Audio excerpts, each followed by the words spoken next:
C'est sous le signe de la reconnaissance d'un travail bien fait que s'est tenue la 49e réunion de la Troïka stratégique présidée par le Premier ministre Matata Ponyo Pon.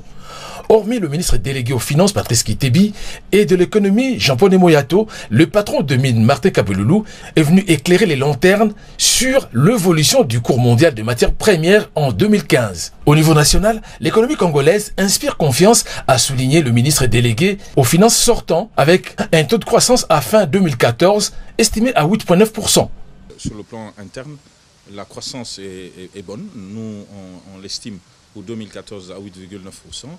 Le Fonds monétaire est dans nos murs et l'exercice va être fait de voir si il confirme ou infirme ce chiffre. Le mois de décembre, c'est un mois de festivités. Un certain nombre de décisions ont été prises pour accélérer des paiements, notamment pour l'acquisition de vivres. Et la question de fond sur laquelle on est revenu aussi, c'est la nécessité d'une diversification de l'économie nationale pour que nous ne dépendions pas que de l'exportation des produits miniers. L'occasion pour les ministres sortants présents ici de faire le bilan succinct de leur passage au gouvernement.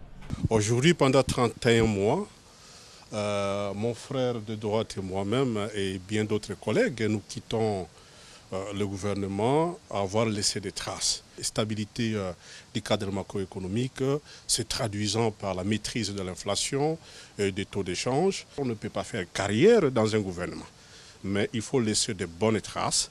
Nous profitons de l'occasion pour remercier son Excellence Monsieur le Président de la République pour nous avoir fait confiance.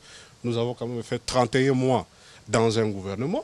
Donc alors que l'espérance de vie dans certains gouvernements, ça ne dépasse pas 6 mois.